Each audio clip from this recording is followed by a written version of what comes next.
Hello everyone, this is Zeeebo and welcome to today's video. So WoW 14 for the Guardian Tales Korean server, or rather WoW 14 for Guardian Tales is coming, but it's in the next update of the KR patch.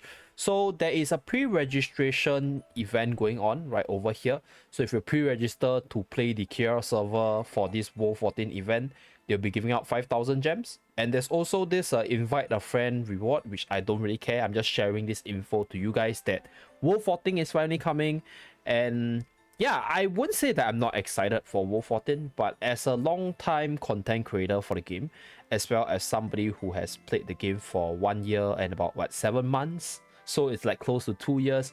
In this video, right, other than sharing the good news that WoW 14 is coming, I'm also going to talk about the current state of the game, as well as what I feel about the game and what I expect about the game moving forward. So as somebody who has loved the game since the day I started playing, I have made a few hundred videos about Guardian Tales on the channel, and people should know that I actually love this game a lot. So it pains me to see Guardian Tales in the current state moving forward, because I think that Guardian Tales has a lot of potential to be one of the biggest games out there, but it didn't really realize that, or it didn't really come close to that.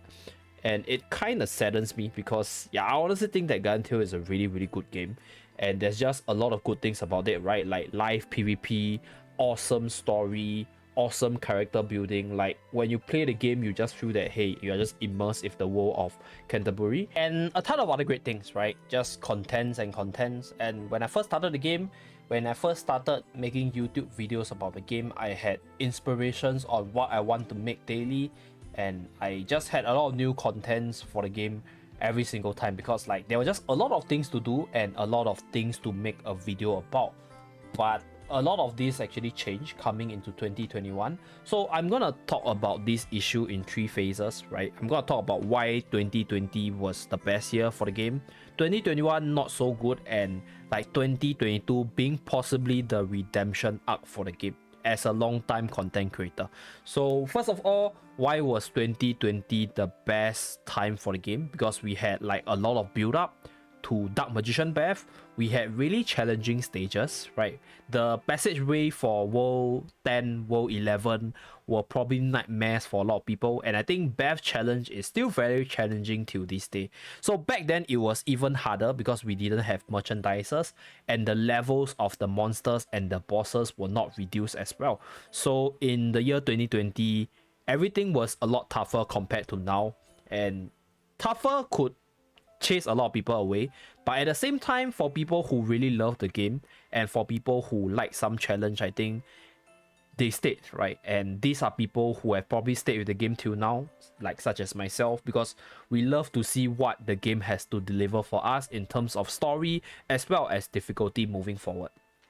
And in terms of like other content, I'll say like the side stories per se, we had Aleph side story, we had Nari side story, we have Eugene side story, and we have Rouge side story in 2020. And yeah, these are all like really long stories with a lot of things to do, and like a full picture of how the character is shaped to be who she is within the world of Canterbury itself. So yeah, in terms of content, 2020 had a lot and really memorable ones. But if you go to 2021, right, I think in terms of story, we only had 2 chapters, right? We were stuck in Demon World in 13 trying to figure out our way, and when we go into, in 12, right, and then in 13 we went into Lilith Tower, and then we fought against the Evil Knight, and then yeah, like that's basically it. We discovered like there are other worlds. So if you base on the endpoint of World 13, right, there's supposedly a few other worlds for us to explore. So the story is far from ending. But the thing is, it took us 1 whole year to discover like, hey, you know, like there are other worlds and we still have our story ongoing.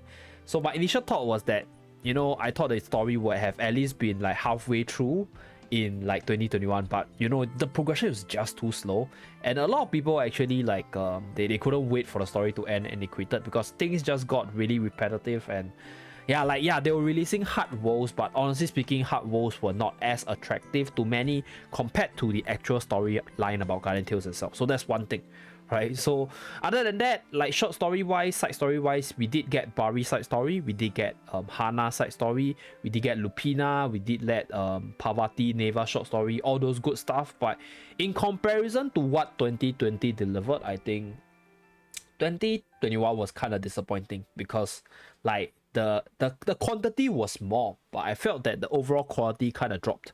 You know, 2020, I think out of the 4 stories, right, at least 3 of them could have easily made me cry. But I don't know, moving forward, 2021 just didn't, you know, like proceed so well for Guardian Tales in terms of the PvE aspect, right? How slow the chapters were coming out, and like the side stories being not really delivered. So other than that, right, in terms of the game mode for 2021, yes, we did get a lot of game modes. We got defense co-op, we got Camazon being revamped, we got world exploration, we got Tower Horizon, we got like defense co-op as well. So these are all new things added, but I feel that a lot of these game modes, right, they were just like reprints, or rather like, you know, they make an existing game mode a lot tougher, or just change a few factors. Like Tower Horizon is basically Heaven Hole Tower but with elements. So that's one thing which I don't like. Okay, world exploration was kind of creative, but world exploration replayability was kind of low, so it soon became like a material farming side quest for the game itself. So I didn't really have a lot of impressions about world exploration, because it became really stale really quickly. And for co-op itself, I think the general idea is fine, although it became kind of repetitive after a bit, because we had to do it on like every 2 days basis. So you're doing the same thing with 3 heroes, and you're doing it at least like 12 times per week. So even if the game mode was fun and refreshing, even if they had new content, it became boring really quickly because of how many times we had to do it. So overall, co-op was fine, but just a little bit too repetitive too quickly. So yeah, that's my major problems with the new game modes as well. So in general, if you compare the whole experience for 2020 to 2021, I think 2020 was way more superior as somebody who just joined the game. And maybe it's because I've played the game for a very long time. Maybe my opinion about 2021 can be a bit like skewed, but like I think a lot of people who have stuck with Guardian Tales can actually tell that, you know, I think season 1 was basically the best season. Season 2 so far is not so good, and it's not looking very good moving forward. So this brings me to my next pointer, which is the balancing of the units. So yes, a game can survive with really good PvE, but a game can also survive with really good PvP system as well, right? PvP system includes like very fluid connections, hero balancing, unit balancing, to make the whole progression or the whole PvP experience between players more fun and interactive. So these are things which, you know, the game can actually keep its player base, but I think they kind of went all out, or they kind of like just went, you know, like let's make a really good unit that can be really good in all contents and just give people like a really good unit in general. So, you know, there you have it, you have a Kamel there. And I can understand why people will need 1 or 2 good units to be available to everyone, so that they can clear the PvE contents really easily, and they can, you know, like fight with other players in PvP while doing PvE at the same time. So I can understand why Kamel needs to be that strong. But what I cannot understand is certain balancing decisions as well as change decisions. So I think one of the biggest one which a lot of people will talk about is obviously Mariel. Like, I mean, they probably thought that Mariel will be weaker without Bari, but it is absolutely not the case, right? When they separated Mariel's special ability from Bari, Mariel became like a Kamel level unit.